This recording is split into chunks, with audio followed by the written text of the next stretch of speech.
Well, a couple weeks ago, I decided I was finally desperate enough to make a video about Despicable Me. You know, I mean, minions are everywhere at this point, and I just kind of wanted to see where this scourge on humanity came from. At the end of that video, I said I would do the rest of the movies if the video did well. So, Despicable Me 2. The 2013 follow-up to the movie that would ruin your mom's Facebook feed forever. Not a single classroom was safe, I tell you. As soon as your 60-something-year-old Spanish teacher was putting them up like, oh, I just think they're so cute. That was it. We were done as a species. But whatever. Anyway, let's take a walk and check in with Gru and friends. But before that, really quick, this video is brought to you by Raycon. Now, I know you've heard me and everyone else talk about Raycon everyday earbuds, right? Comfortable earbuds, great sound quality, half the price of all the other guys. I know you've heard it like 1,000 times. But the everyday earbuds are even better now? Check this out. Quick charge. Every 10 minutes of charge time gets you about 90 minutes of usage time. And these things last like 32 hours, so you're not going to be charging them very often anyway. Multi-point connectivity. You can pair these with 2 devices at the same time. So you listen to your podcast while you're feeding all the cats, vacuuming the floor, whatever. And then when you're done, you hop on your Nintendo Switch and you're ready to go instantly. Active noise cancellation. They have even better protection from weather, sweat, that kind of thing. True story here. I accidentally left my Raycon earbuds themselves in my pocket when I washed my shorts later that day, right? And I was like, wow, good thing these things don't cost very much anyway. But they still work just fine?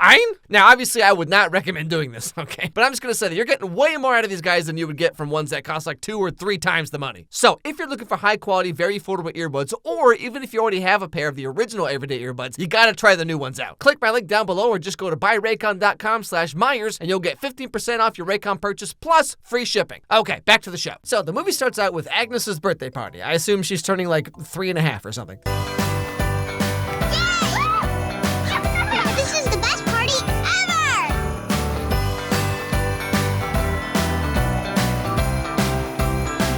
Oh yeah, also Edith is really into ninjas now. You know how little girls are. Some girls go for Barbies and My Little Pony, and other girls go for Chuck Taylors and ninjas and thirst tweeting over girls who look like this, but then they only date guys who look like if Pete Davidson worked at Olive Garden. And then of course, eventually they move on to Chapel Roan and Girl in Red and still ninjas, cause nobody quits ninjas, okay? But anyway, so yeah, believe you me, this party is going places. It sounded like the twinkling sounds of magical fairy dust. It's a fairy princess! She's coming! Look!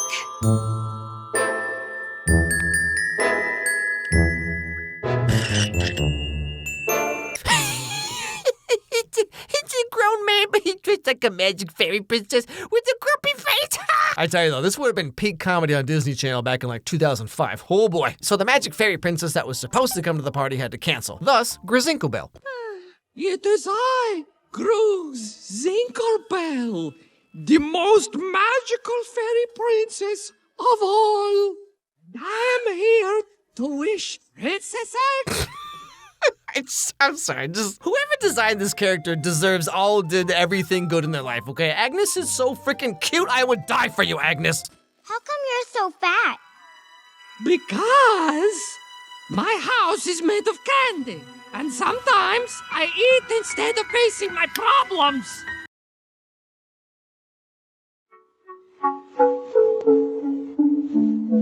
Butterfly in the sky,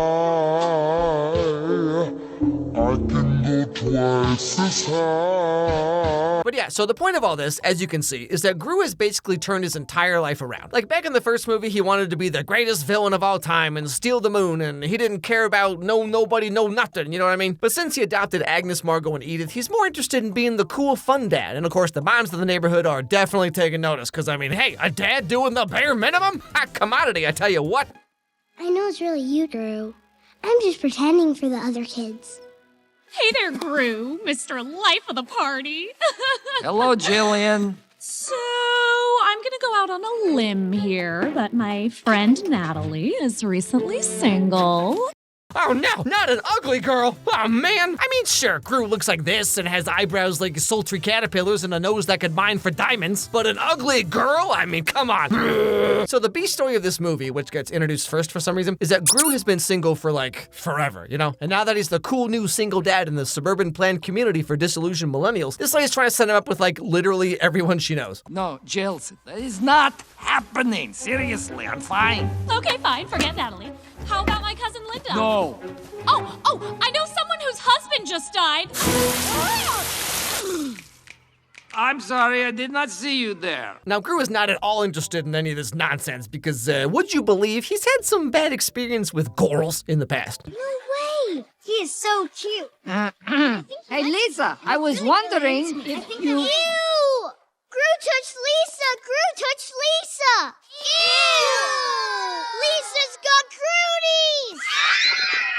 And it was that moment something strange awoke inside young Gru, and he realized his true calling in life was to start a podcast. Okay, so after the party, Gru is out front doing whatever he does, and then the movie finally gets started when this oddly attractive woman lady shows up. Mr. Gru? Well, I did what, yes? Hi. You're gonna have to come with me. Oh, sorry, I freeze!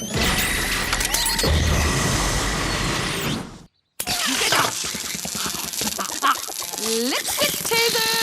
So this is Lucy, and she works for some organization called the AVL, the Anti-Villain League. And her mission at the moment is to kidnap Gru for some reason, which she does very elegantly. And then she drives all around town with Gru in the trunk with the finesse of how I drive when Kelsey and I play Fortnite. You know, Kelsey's like...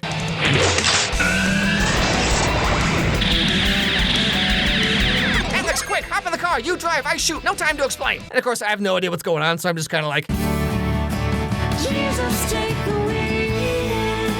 Jesus stole my car. Anyway, so long story short, Lucy takes Gru to the AVL headquarters, and we finally get to learn what's really going on here. I apologize for our methods in getting you here. I don't know who you people think you are, but... We are the Anti-Villain League. I am the league's director, Silas Ramsbottom.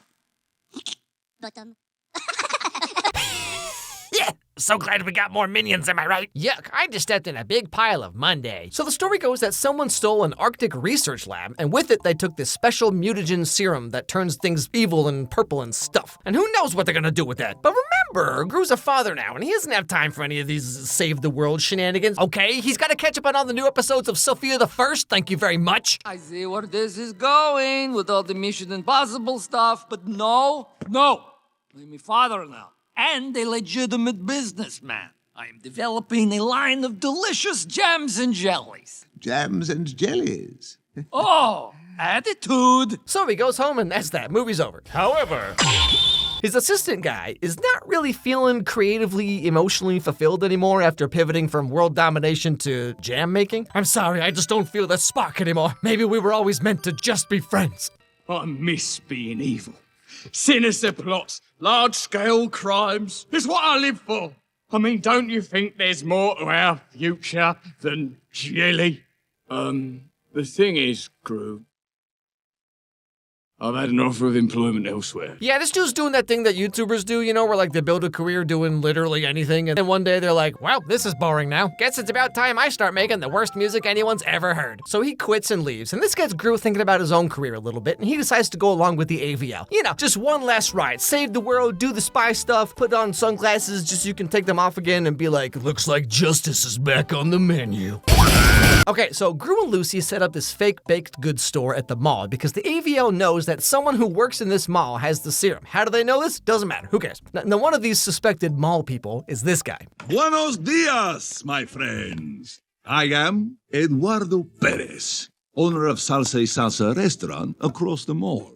Now, open for breakfast. And you are? Gru, and this is Lucy, and we are closed. This is just gonna take un momento. You know, this dude looks like if Big Ed and Bob the Tomato made sweet, passionate love like they do in my long-running fanfic series, 90 Days in the Produce Aisle. Big Ed's Big Ed twitched in excitement, the mayonnaise coagulating in his hair. He knew what was coming. Their eyes met, right by the acorn squash.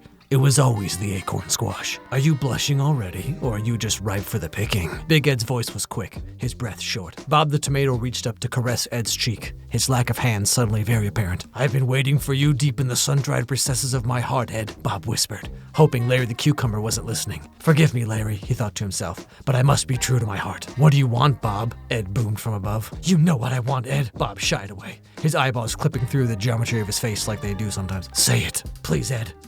Hit me with a brick, and so forth. Now, right after meeting this guy, Gru starts to think that he knows him from somewhere, and turns out he looks exactly like this old supervillain guy from like 20 years ago, El Macho. Except, El Macho's supposed to be dead. He died in the most macho way possible, riding a shark with 250 pounds of dynamite strapped to his chest. All that was ever retrieved was a pile of singed chest hair. Okay. You know what these movies remind me of is like classic 90s Cartoon Network. You know, stuff like Dexter's Lab or Powerpuff Girls or whatever. You know what I mean? Anyway, so Gru is convinced that this El Macho guy must be the villain they're looking for. So they break into his restaurant and go snooping around. But hey, maybe you can find something with these X-ray goggles.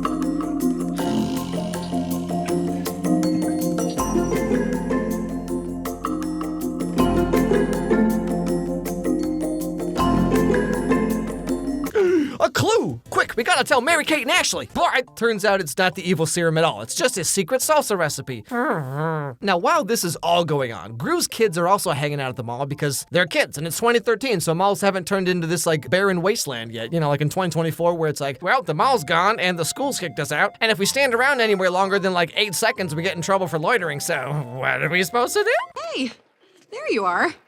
Oh, who's this? Lucy, these are my girls. Margot, Edith, and Agnes. Girls, Lucy. Lucy, girls. Hello. Hi. Are you single? Yeah, you single? I'm just asking for a friend who looks a lot like me, though, if you're into that. Are you gonna marry Lucy? No, she just works with me. Plus, you love her. You love her. You love her. You really love her. Okay, And you're stop. gonna get It is a married. song of lies. Anyway, so while the kids are all hanging out at this mall, Margot sees a certain someone who's just about to rock her entire world.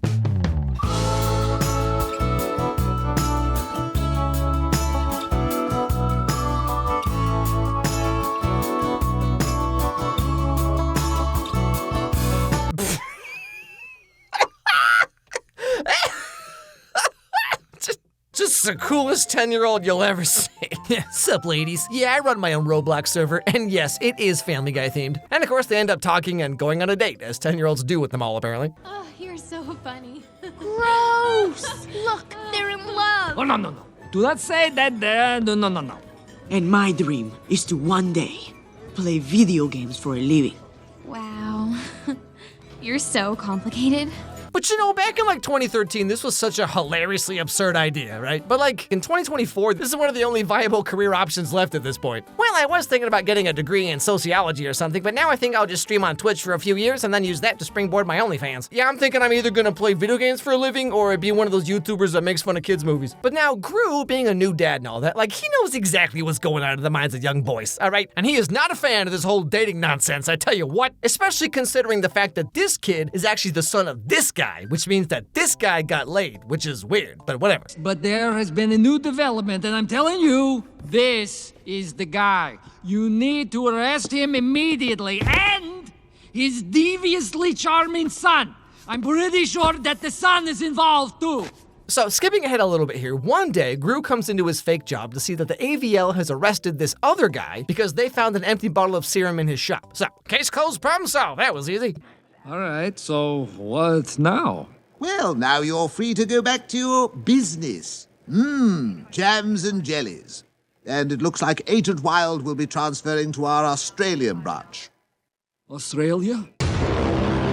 Now, throughout the movie, Gru and Lucy have been getting closer as, quotation mark, friends. Remember, she like tased him and threw his body in the trunk? Classic meet cute. And they were sneaking into places together, and then one day, Gru does actually go on a date that's set up by the neighbor lady, and it's not going well, so Lucy steps in to help out. Wait a minute. Are you wearing a wig? What?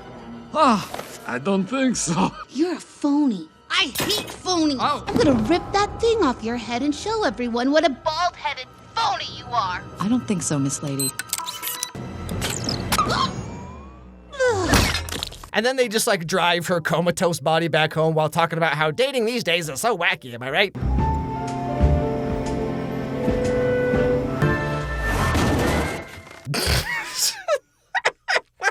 What was that? I'm sorry, can we do that one more time? So Gru and Lucy have developed a kind of rapport, whatever that means. But her being transferred to Australia is really kind of harsh on the mojo, you know what I'm saying? And Gru's taking this pretty hard because he doesn't really get this far with women very often. Now at the same time, Lucy is also realizing that she's actually in love with Gru. For what reason? Who can say? But then on her way to Australia, this happens. Some peanuts or pretzels?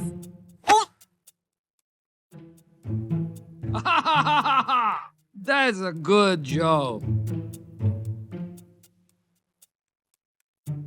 I just did a boom boom. Well, isn't this just the most terrifying thing? This is exactly what it looks like in my dreams when I take a couple too many melatonin gummies. But all the same, Lucy realizes that she can't move to Australia because, gosh darn it, she just has to be with Gru or nothing. I choose Gru. I choose Gru! Thank you, Gru Stewardess! You're welcome!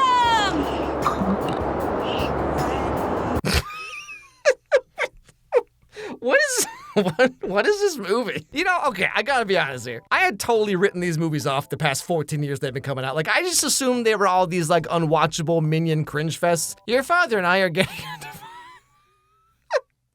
Okay.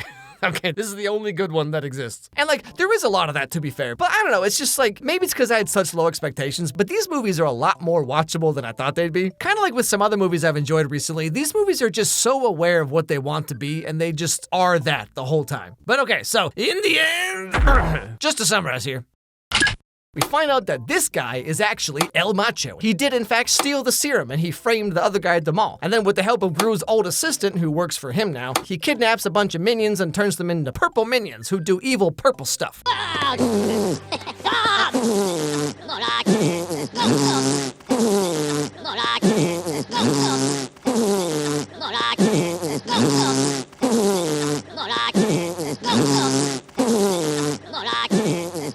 But then, what do you know? The assistant guy is actually a reverse quadruple agent. He goes back to work for Gru secretly, and they make an antidote, and so Gru, the Gorals, and the other minions all storm El Macho's super secret hideout and turn the bad minions back into annoying minions and save Lucy, who gets kidnapped by El Macho when she's trying to find Gru to confess her love or something. This all happens in the span of like 12 minutes. And then so on and so forth, wham bam, blah blah blah. Gru and Lucy are on a rocket headed for a volcano, and this is where Gru finally gets the courage to ask Lucy out. Listen, Lucy, we may not get out of this alive. So, I need to ask you a question. Better make it quick.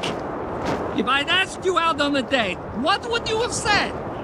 Are you kidding me? Yes! Okay, yeah, just one more hypothetical question here before we die. If it appeared like maybe I was leaning in for a kiss, would you throw open your mouth a little bit or like a lot? Also, theoretically speaking, how many anime figures and or body pillows would be too many, and is that number perhaps more than like 40? And then they jump off the rocket, they go on 147 more dates, and they get married. The end. I still agree with myself for my Despicable Me 1 video because, like, why wouldn't I? I'm always right. But the minions are definitely the worst part of these movies. Like, how are these guys the takeaway from all this? However, as a whole, I actually do enjoy these movies way more than I thought I would.